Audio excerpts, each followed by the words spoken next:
Um, Thank you so much for being here. My name is Jo Luehmann, and I'm here with Dr. Robyn, and we are going to talk about theology as a tool of liberation and why that matters to us and why that's important. But before we dig into theology as a tool for liberation, we'll just introduce ourselves a little bit, like a little extended introduction, and let you know a little bit about us in case you don't know. So I'll let you go first. Hi, folks. My name is Robyn Henderson Espinosa, and I like to position myself in the world as a child of a Mexican woman and an Anglo father, because that being mixed race has really shaped me my entire life. So I'm a mixed race Latinx. I'm trained as a theologian. I like to call myself a politicized theologian and public ethicist. I like to connect the dots for people and help people live out theory to action and theology to praxis. I'm on faculty at Duke Divinity School. I teach in the area of queer theory and theology, and lead a collaborative project dedicated to social healing, which is based in Nashville, Tennessee. And my name is Jo Luehmann. I am Colombian. I was born and grew up in Colombia. I moved here when I was 23 years old, 24 years old. After finishing college, and I became an intern at an evangelical church, and then got hired by the evangelical church, and then met a pastor in the evangelical church, and I ended up getting married. I got a master's degree. Then later on, I went on to get a master's degree, and we helped plant a church in downtown San Diego, an evangelical church. And after fighting inside of the evangelical church for years, 10 years of our lives, just fighting to have a church that was affecting the community in a positive way, that was really changing the community around us in a positive way, we recognized that that was not going to happen inside of the church where we were at. So we quit, and we decided that we were going to become the church, just be it in our lives, just show up for people. And theology continues to frame a lot of the ways in which I see myself and in which I see the world, because theology has been a narrative that has been woven throughout my whole entire life. And even though I've seen and I speak often about the abuses inside of the church, religious abuse of all kind, the church and theology and Christianity continue to draw me to itself in a way. So I talk about that. I also started it's becoming a nonprofit, more organized now, where we change the way in which people are showing up in their communities. We just challenge the ways in which we're showing up to be able to compost white supremacy, which is something that Robyn and I talk about. And I also started a Do Better Church, which is a place where victims of religious abuse can be believed, and their stories can be shared in a safe way. And we partner with them to share tools with them to be able to move toward healing and wholeness. So my life is between fighting with the church and creating church, both at the same time. But today we're going to talk about theology as a tool for liberation.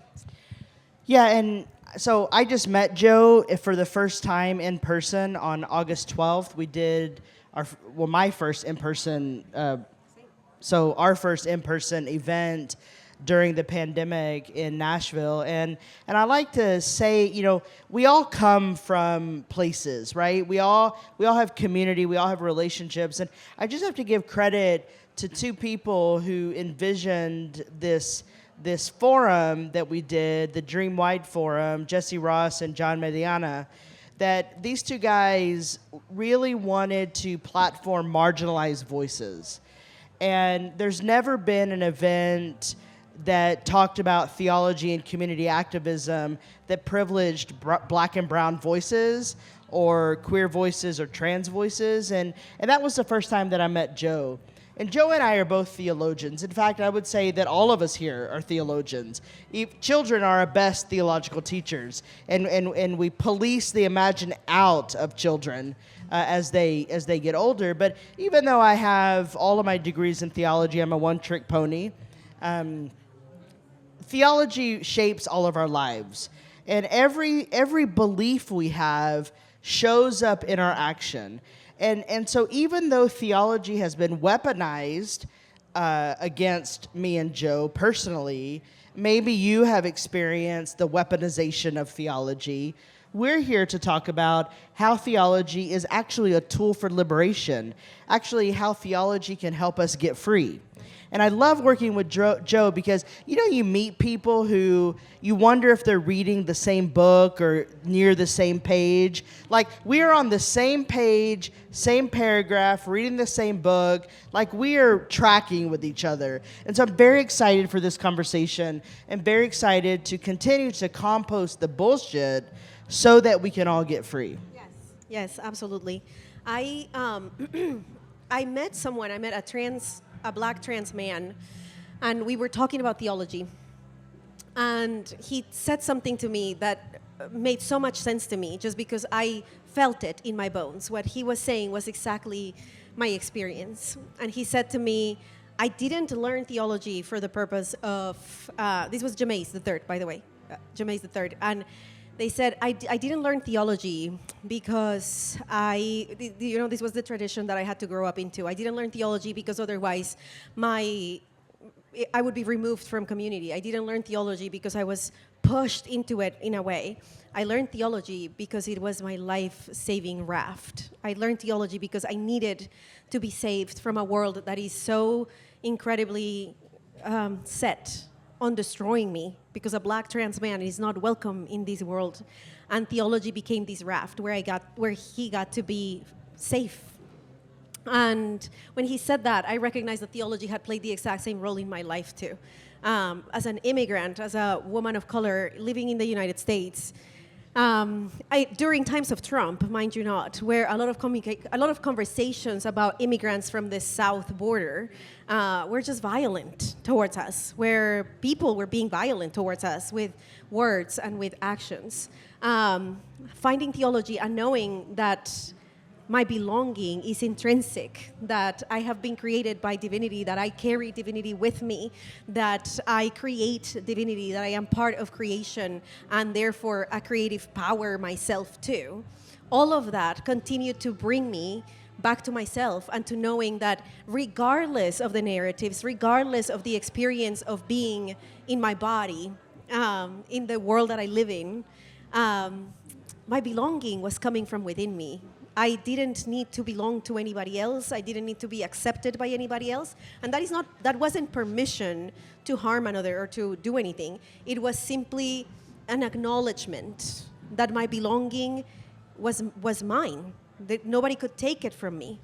And I don't think that would have dawned on me as heavy as it has without the tool that theology became for me. And so theology then became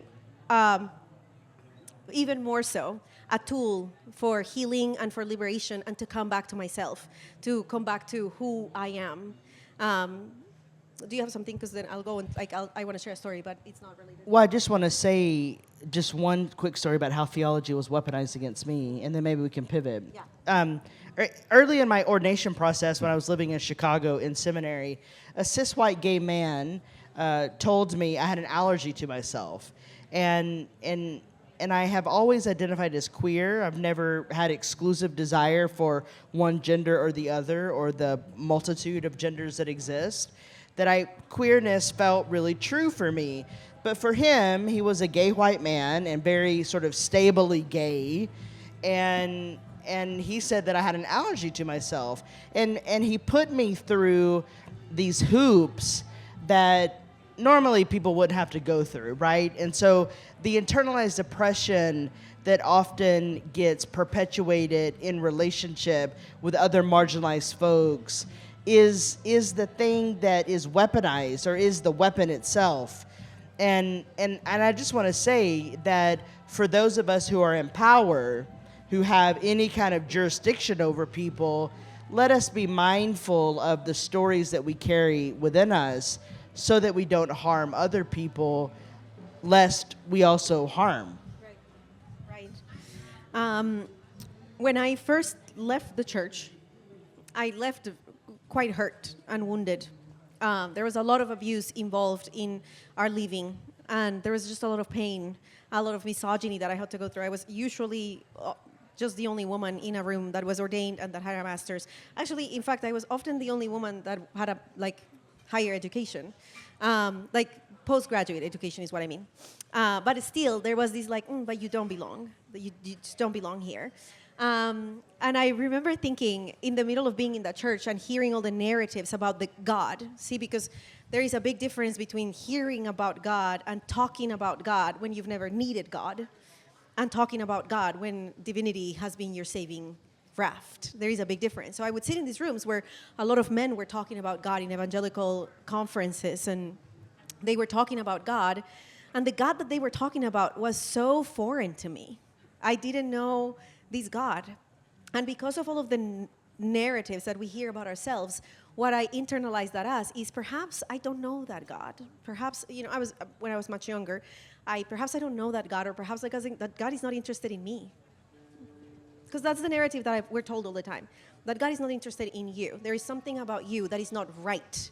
And until you you make it right, until you behave a certain way, until you look a certain way, then that God is not interested in you. And I believed that for a long time. So long as I continue to embody this person that I am, so long as I continue to be vocal and loud and continue to be a theologian, in spite of the fact that my gender apparently precluded me from that, so long as I continue to push that and I'm rebellious, that God has no interest in me.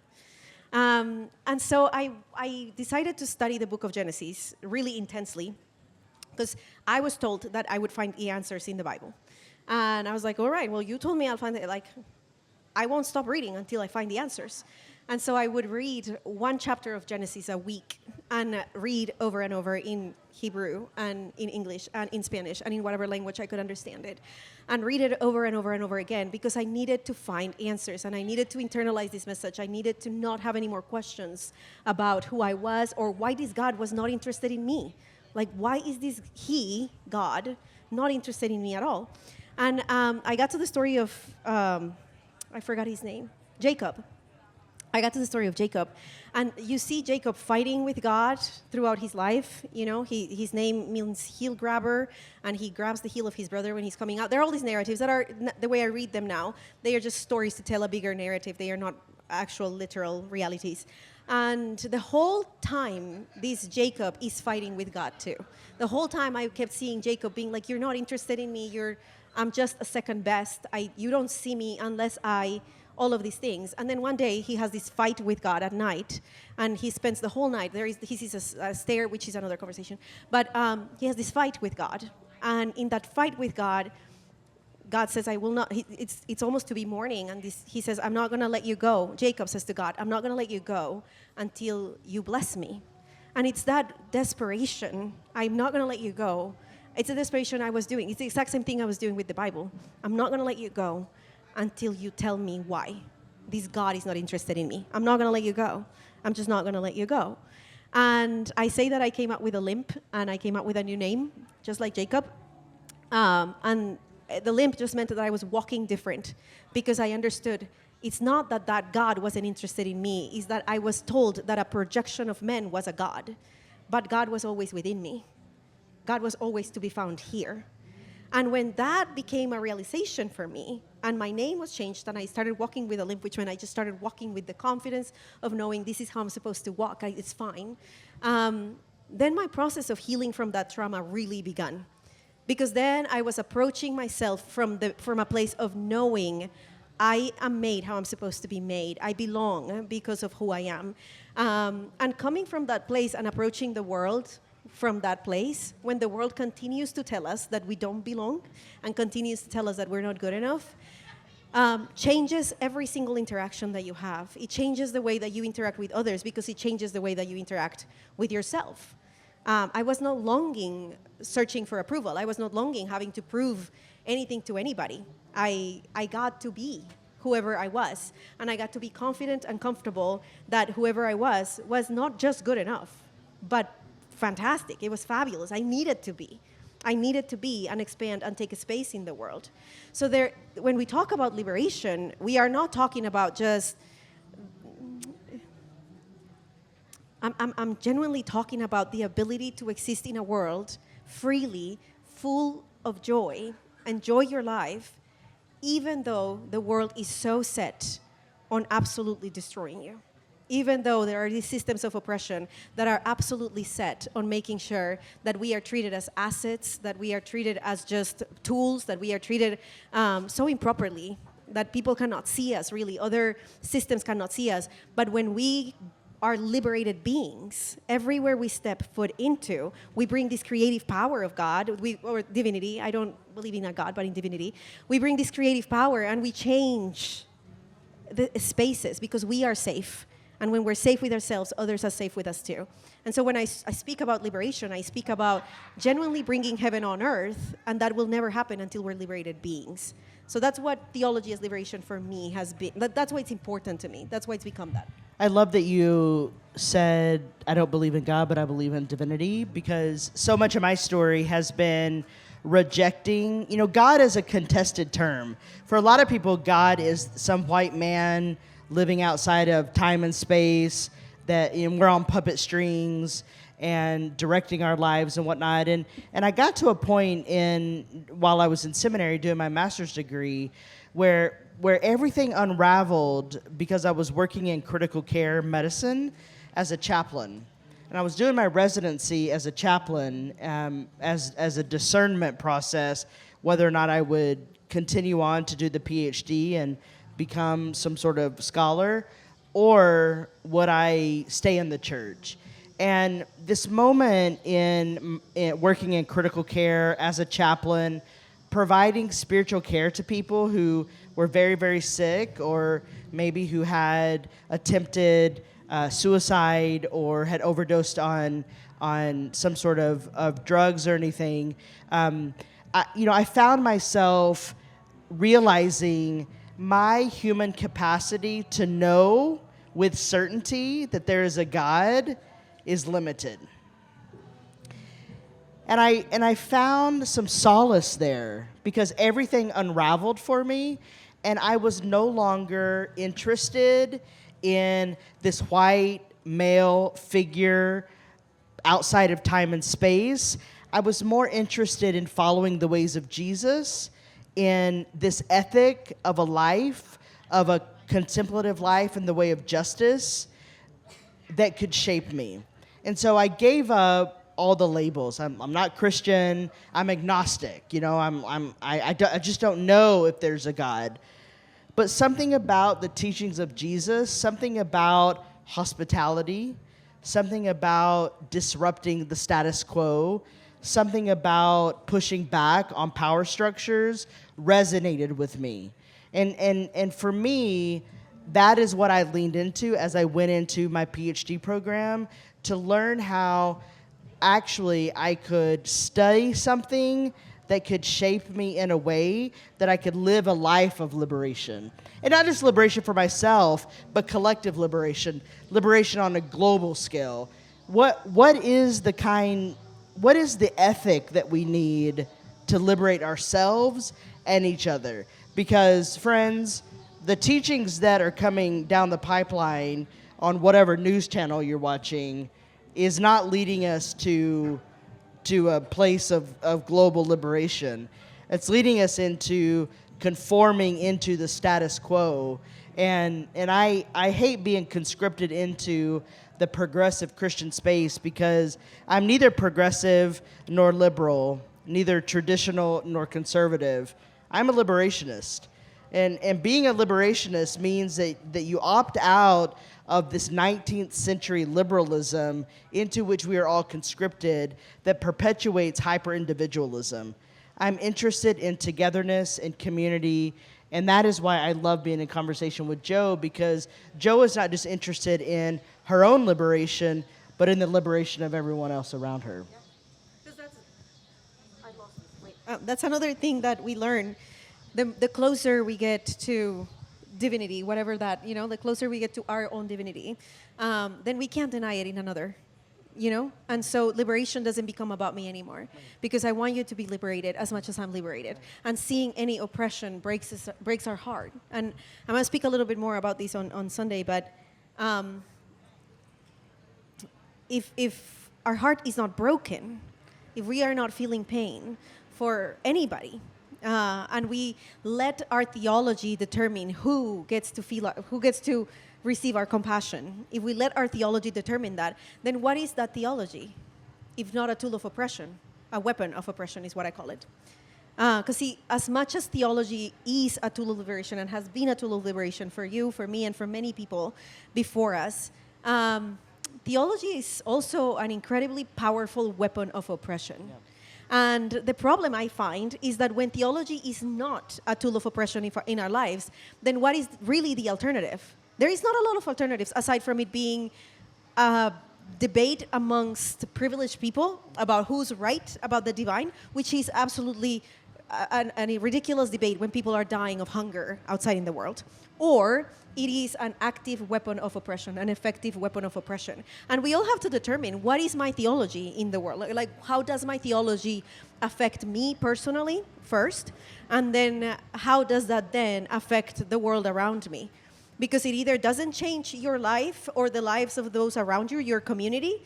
It changes it for the better. It makes your life better, and your theology is moving you and those around you truly towards heaven on earth, which I define as a place without suffering, not without pain, but without suffering.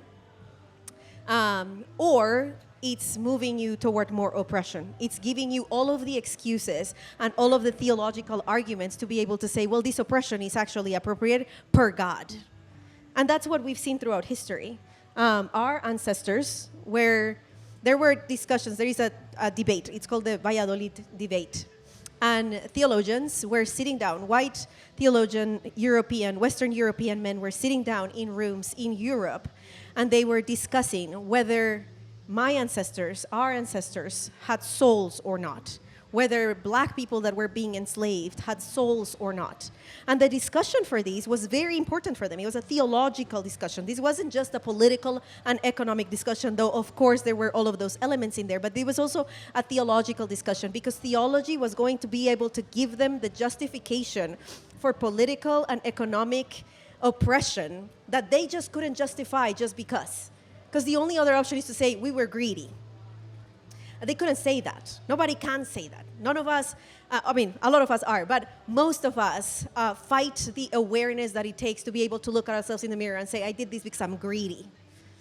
So instead of saying that, we sit down and have a theological debate about whether all of these people of color that we already turned into the other, they had already created the other, we're going to determine, are we going to discuss here, yes or no? Do they have souls? Because if they don't have souls, then we have a moral imperative to rule over them, because God told us that we had to rule over all of the earth, that we had to have dominion over all of the earth, and that would include these soulless beings. This is the discussion that is happening inside of rooms full of men that are actual theologians. They are discussing this. They are discussing if I have the right of autonomy, if I would have had the right of autonomy, or if they needed to rule over me because God told them to. And we know the answer to that they got to, right? We know the answer. What is theology then? What was theology then in that moment for them? It was simply an absolute horrific weapon of oppression to justify their own unhealed trauma, to justify how they were coping with their unhealed trauma. Because taking land and taking people is just a coping with unhealed trauma, because I get to be better than you, and therefore I don't have to deal with the pain that is inside of me. And theology can only be really those things. I don't know if you can think of any other option, but it can either be a weapon of oppression, a tool of liberation, or nothing. Just pointless discussions that lead to nothing, just a waste of time. And that also speaks of privilege, because the only people that have enough time to start discussing theology for the sake of discussing theology are people of privilege. The rest of us are busy surviving. And I think that we have to ask ourselves, how has theology shaped me, and what has it led me to? Well, what you've just illustrated is that all theology is ethics. Right. Everything, I like to give this example. I write about it in my first book, Activist Theology, that when I was living in the Bay Area and on faculty at Berkeley, I found a coffee shop that the coffee came from coffee farmers. And I got to know this coffee, and it's a collective, the farmers own the business.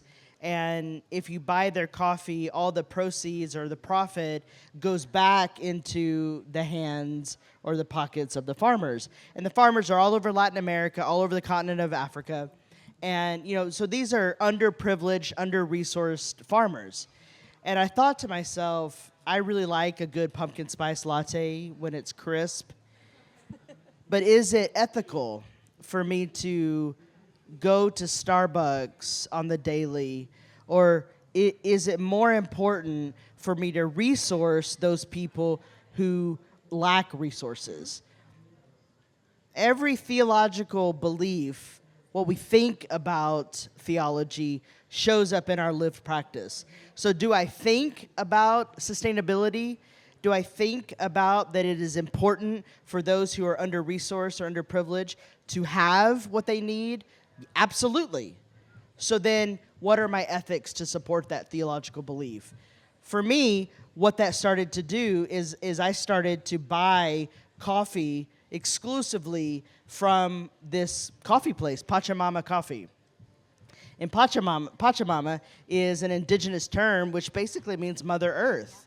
And so, what am I doing here in this practice of buying coffee? Is my theology being a tool of liberation? I sure hope so. Pachamama Coffee has one of the most ethical business makeups that I know of. They pay their people a living wage. They pay their farmers a living wage. And they provide a product that is unspeakable. It's the best coffee I've ever had. If you're ever in Nashville, I will have you over to my table for coffee, and that's a serious invite, because I much prefer having coffee at my table or a cast iron skillet at my table than being on a stage and being a talking head. But I mention that because if we are not taking seriously our action in the world, we might be accelerating harm, which is why we do the work that we do. I love that. What does my theology lead me to? What does it cost me to do? Because it should cause us to do something.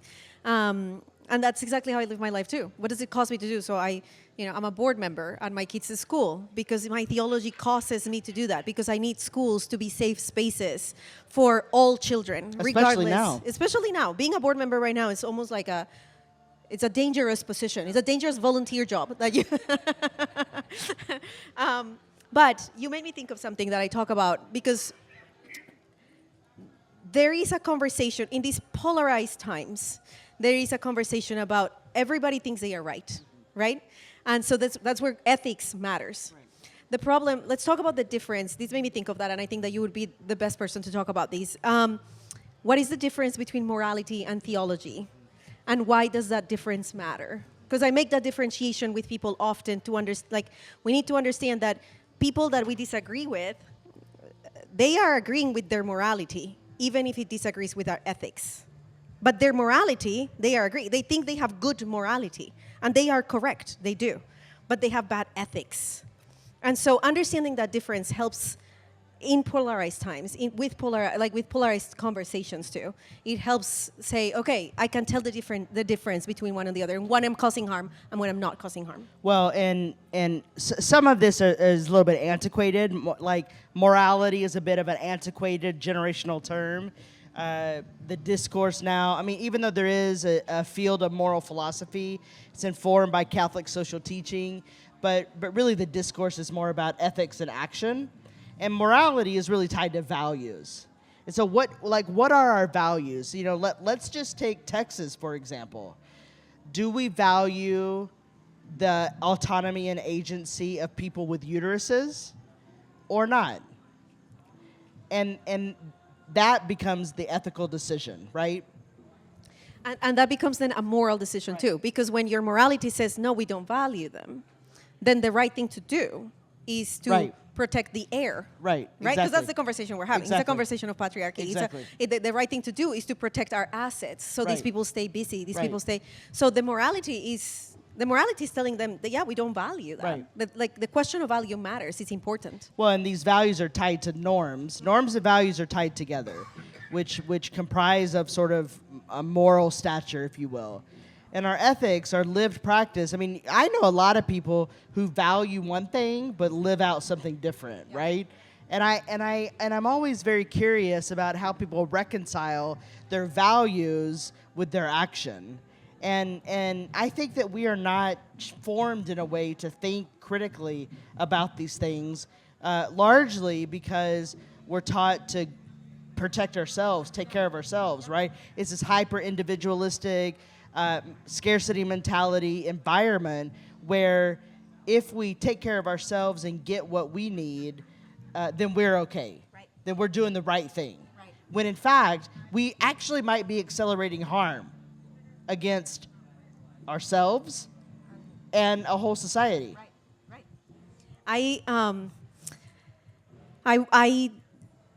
I have a very strict mom. This is related, I swear.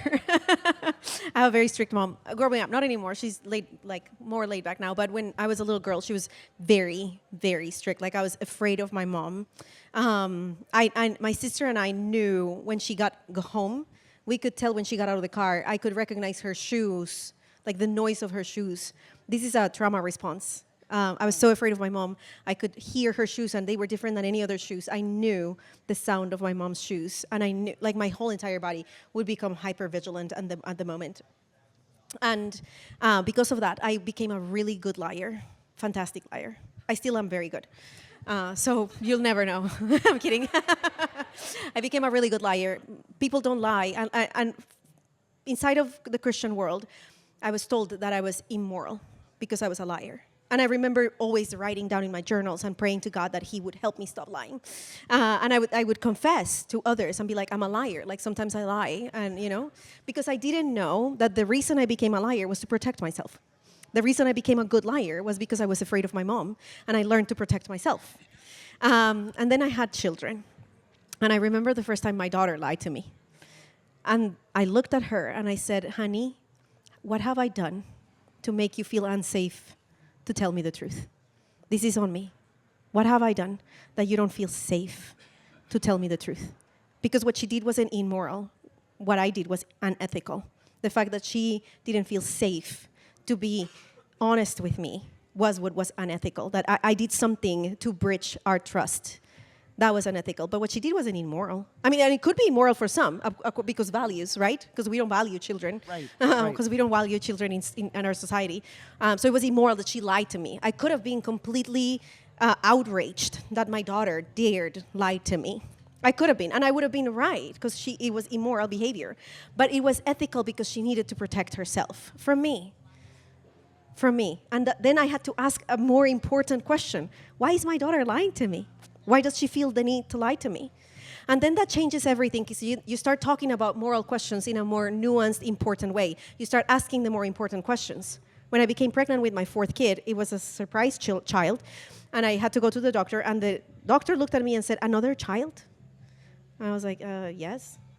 I'm sorry. I don't know how I offended you by doing this. And she said, I mean, don't you want to just, do you know about, what is that called? Birth control. She goes, do you not know about birth control? She was being so condescending toward me because I'm a brown woman. I'm an immigrant. I have an accent. She was being so condescending. And I looked at her and I said, my husband has a vasectomy. I lied. He didn't. Do you want to know why I lied? Because I need my doctor to look at me differently than the way she was looking at me. She was looking down on me, and I do not need my medical provider to look down on me. I needed her to think I was a fun story. I needed her to think I did everything right, and it just happened that my husband's vasectomy didn't work. Because the treatment that she would give me, thinking that just vasectomy didn't work, is completely different than the treatment that she would give me, thinking that I'm just a Hispanic woman, ignorant, that doesn't understand how birth control works. And I didn't have the time to explain her racism to her. Neither did I have the energy or desire. So I lied to her. And I did not do anything unethical by lying to her. I have no sorrow about it. I will not confess it. I mean, I did just to all of you, but I will not repent of this sin. I didn't sin. And so conversations about sin become different because sin is just an inadequate, it's antiquated, like morality. And so we have to have elevate our conversations and say, what does it look like to be a liberated people? How has society failed so many that they have to probably steal and lie and do criminal things? Because at the end of the day, everybody's a criminal. We just punish some of us. Right. Morality is not a conversation that even matters. The conversation of ethics, which is a conversation of theology, which is a conversation of ethics, the other way really, is a more important conversation. It elevates our society. We're not having the shallow, well, he stole, he goes to jail, he stole, but he's rich, so he doesn't.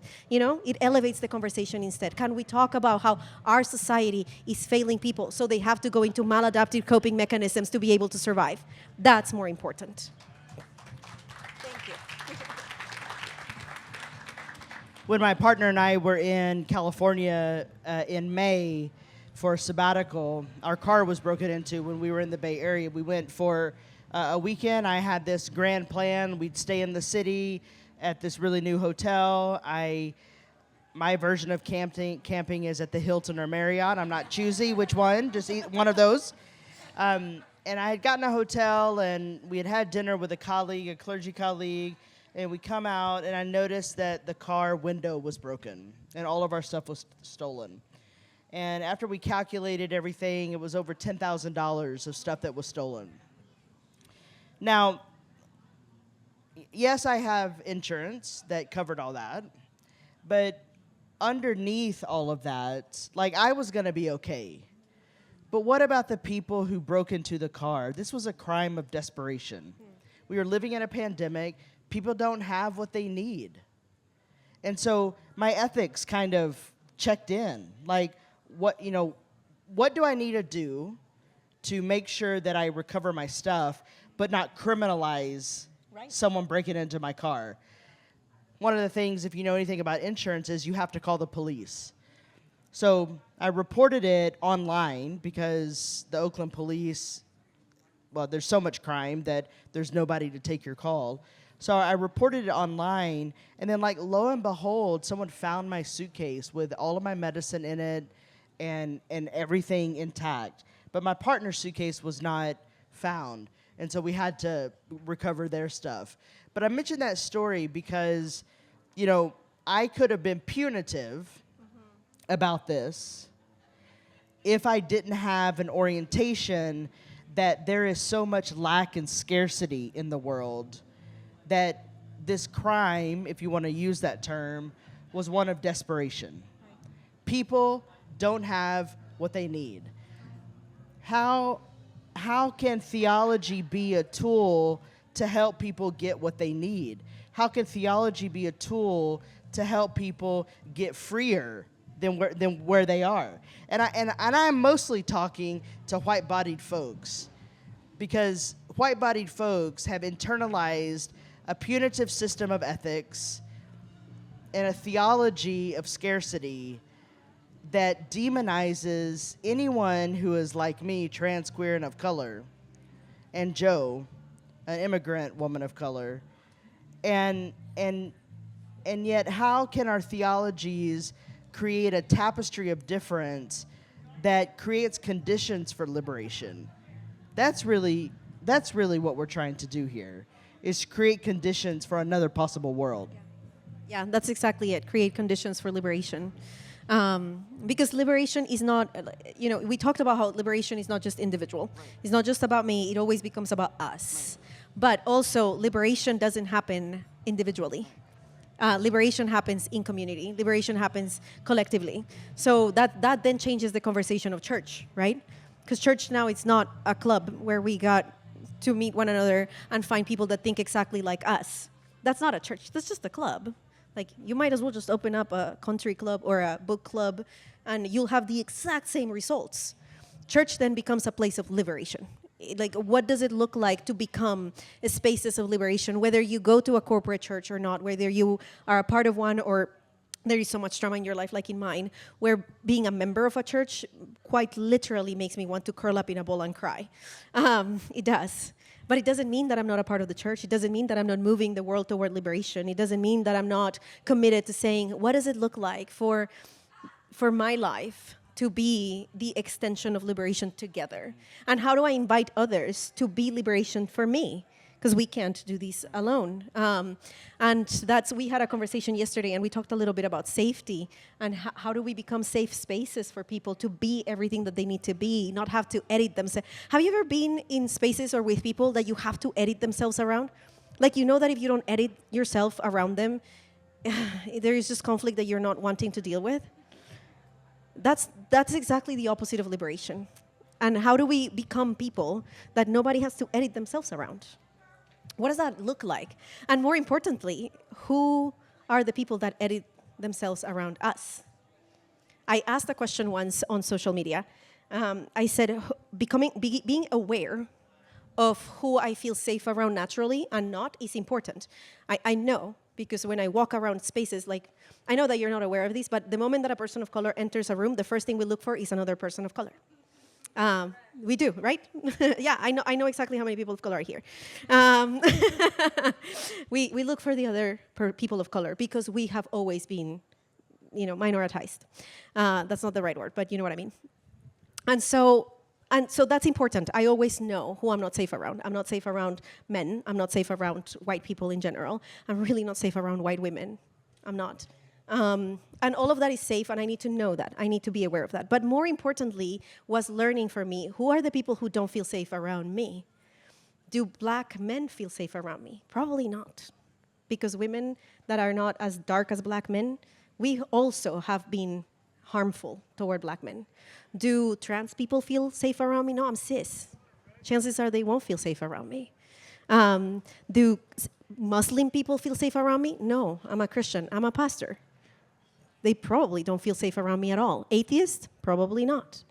And being fully aware of that, when I meet those identities that I know, you probably don't feel safe around me, and you're right to not feel safe around me. Therefore, I have to earn your trust. I have to earn the fact that you can look at me and say, oh, I'm safe then.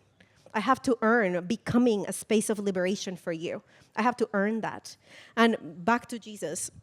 And I don't follow Jesus, by the way. That's another thing that changed for me. I don't follow Jesus, I follow the Christ, and I make a differentiation between the two because I cannot follow another man in my life. Like, it's just absolutely not. Absolutely not. I cannot. And the Christ is not a man. I like to say I follow the ways of Jesus. Oh, I see that. Yeah, I get that. Which is not following Jesus. Yes, I get that. The man. Mm-hmm. Yeah. Because who needs to follow none another of man? us. Right. Yeah, we're done. But I forgot what I was talking about because then I got distracted. No, it's fine. It's fine. What were we talking about? Ernie, I know. I hear you all. And I cannot remember for the life of me. Well, we have 5 minutes. Do we want to take a question? Oh, yeah. or two? Let's do that. Anyways, being aware of who's safe around us. That's what we were talking about. Anyways, I think the message was gone. Do we have any questions? And then we just try to respond to them. And one of us will repeat the question. I can only speak to how people have made spaces safe for me. And honestly, sometimes, and I've done this too, we just name it. Like, I know that I'm not safe, and you're fair to feel that way. You're absolutely fair to feel that way. And the only way that you can really earn safety from others is accepting accountability. How do you respond to accountability? Are you an accountable person? I want black women to feel safe in my space, always. I want black women. It's very, very important for me that black women feel safe in my spaces. So I made a video. It was a silly video. It was a TikTok trend. I'm too old to be doing that anyways. But I did the TikTok trend. And a black woman, everybody was like, this is hysterical. You're so funny. Oh, thank you, guys. And a black woman said, this is cringy. Was it a big deal? No. Am I an accountable person? Yes. Is it important for me that black women specifically feel safe with me? Yes. So I took the video down. Was it a big deal? No. Was I harmed by that? No. Some other black people had a problem with it. They were like, well, other black people like it. And I was like, totally, but I don't need consensus. One black woman not feeling safe in this space is enough for me to say, I'll hear you.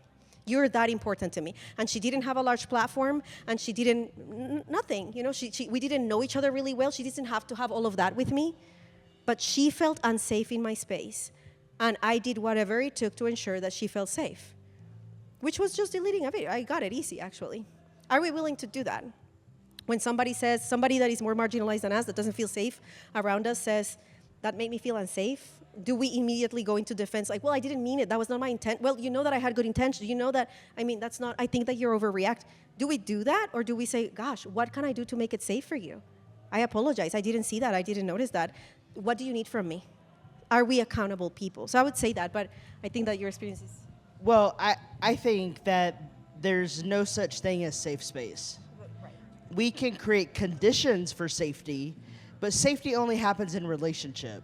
And relationships require three things: transparency, honesty, and vulnerability, which then create conditions for intimacy. And if intimacy is there, then there may be safety. But that is very messy, and a lot of people aren't willing to do that kind of relational work to create conditions for safety. So that there's no such thing as safe space, and relationships, safety only happens in relationship, and relationship needs three things: transparency, honesty, and vulnerability. And those three things create conditions for intimacy, and maybe with intimacy there can be safety, but it's not guaranteed. Right. We have 2 minutes left. Any other questions? Yeah. What I think what Joe and I are talking about are creating life-affirming systems, and that's liberation, but that's also abolition. Abolition is about creating life-affirming systems. So how do we create these systems that create more life in the world? So what's the relationship to the theologies I mentioned? I can speak for me. Reclaiming Indigenous theology for me was a big part of my own healing and whole, like becoming whole and unifying with my ancestral wisdom. It was important for me. And then I realized that humans are incredibly brilliant. We all are, and have this incredible ability to observe. And nothing that I am thinking through and nothing that I am saying comes from me. It is just a collection of thought that now is with me and that I am passing on to all of us too, and that I'm adding to it. I'm just adding drops because of my experiences that are unique to me. I'm adding drops to it, and we all get invited into adding drops to that. But that changes the narrative of enlightenment, because we are not enlightened people. None of us are. But we were told we were enlightened. We are told there is this person that knows, and they are the guru, the know-it-all, the theologian. And that's why we have all these theologian names that we know, which are fine. But if we could have conversations instead of, I learned this from others, and together we are creating theology together. And I'm just adding some drops that perhaps are extending the tapestry of the knowledge of the divine for you. That's great. But none of us, this was from a evangelical teacher, and I still love the imagery that she showed. She said, imagine that behind me there is an eternal tapestry. It goes up and down and to the sides, eternal. I can only speak of what I can see of it. And same for you. And what you see of it is not what I see of it. And what some people will see later on in life is not what some people have seen in the back behind us. Our descendants, our ancestors are going to see different parts of it. But together, we get to see a fuller, bigger version of divinity, which is all of us together and beyond the earth. So I think that I'm just adding my experience. That is all, and it's a lot. It's aligned with a lot of indigenous spirituality too. We're just all together. We're interconnected, all important, all necessary, and all adding to the experience of the other. I don't think we have time for that, but I do have a podcast scheduled soon, so I'll just have to share it when I am able to record it. I have a podcast on interconnectedness and being interwoven, and both collective trauma and collective healing, and how my healing affects you, even if you're not doing it. So we'll talk about that one day. Thank you all.